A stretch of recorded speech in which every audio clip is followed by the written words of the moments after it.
Bismillahirrahmanirrahim. Assalamualaikum warahmatullahi wabarakatuh. Kembali lagi bersama saya Pak Ibnu. Di sini saya ingin menjelaskan materi selanjutnya, yaitu kondisi masyarakat pada masa penjajahan Belanda.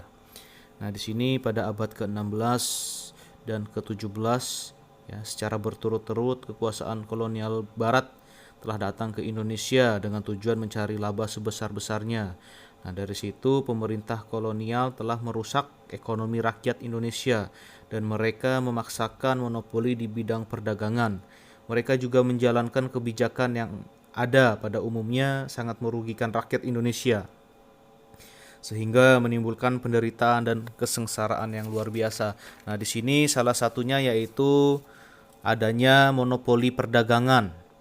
Ya, di sini monopoli perdagangan yaitu dibentuk yang sering disebut dengan VOC. Nah, VOC ini ya didirikan oleh pedagang Belanda ya, asal pengusaha yaitu beratas nama Johan van Olden Barneveld. Nah, itu dia adalah pendiri VOC ya, yang berdiri pada tanggal 20 Maret 1602 atau 1602. Nah, di sini saat itu ya terjadi persaingan kuat antara negara di Eropa seperti Portugis, Spanyol, Inggris, Perancis, dan Belanda.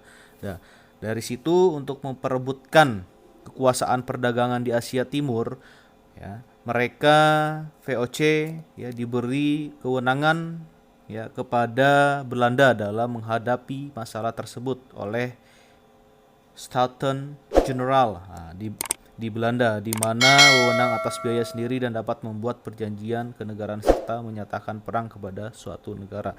Nah, di sini ada perkembangan VOC ya. Pak, tujuannya apa? Nah, di sini ada tujuan mendirikan VOC adalah menghindari persaingan dagang antar pengusaha Belanda, lalu mendapatkan keuntungan yang sebesar-besarnya dan bersaing dengan bangsa lain. Nah, di sini guna memonopoli perdagangan rempah-rempah, VOC melakukan pelayaran hongi. Apa sih hongi? Ya, hongi ini yaitu misi pelayaran Belanda yang ditugasi mengawasi, menangkap, dan mengambil tindakan terhadap para pedagang dan penduduk pribumi yang dianggapnya melanggar ketentuan perdagangan Belanda. Nah, di sini VOC sangat kejam, ya. Nah, oleh karena itu VOC juga mendapat hak eksterpasi, yakni hak untuk menebang tanaman rempah-rempah yang dianggap kelebihan jumlahnya dengan tujuan untuk menstabilkan harga. Nah, di situ ya. Nah, di sini ada beberapa hak. Yang pertama yaitu hak memungut pajak. Ya, nah, VOC juga mendapat hak untuk memungut pajak, di antara lain yaitu seperti fair pledge referensi, yaitu kewajiban bagi raja pribumi untuk membayar pajak hasil bumi kepada Belanda. Lalu yang kedua kontingenten, yaitu pajak sewa tanah yang harus dibayar rakyat dengan hasil bumi. Lalu ada yang kedua yaitu hak istimewa. Yang pertama ya yang tercantum dalam perjanjian atau oktroy piagam atau karta pada tanggal 20 Maret 1602, yang antara lain seperti hak monopoli perdagangan, hak membentuk angkatan perang sendiri, hak melakukan perorangan, ya, dan lain sebagainya. Lalu yang ketiga ada kekuasaan VOC. Nah, di sini VOC yaitu organisasi dagang yang tertib dan para pengurusnya bekerja keras sehingga maju dengan pesat. Nah, banyak kerajaan di Indonesia yang mudah dikuasai VOC karena politik adu domba. Nah, di sini para pedagang di Nusantara pun belum memiliki kesatuan dan persatuan yang kuat. Makanya VOC sangat kuat di zamannya. Lalu yang keempat itu yaitu hasil politik dan adu domba VOC.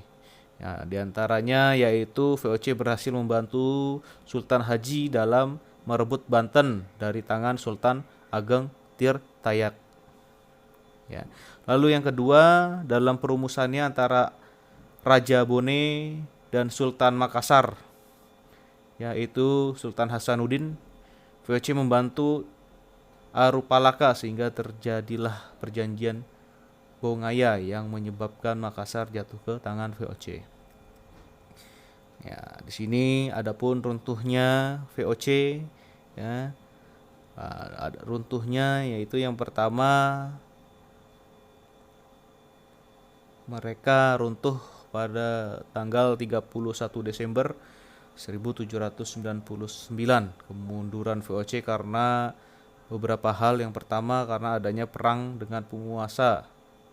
Lalu yang kedua, kekayaan menyebabkan para pegawai VOC melupakan tugas, ya, kewajiban dan tanggung jawab.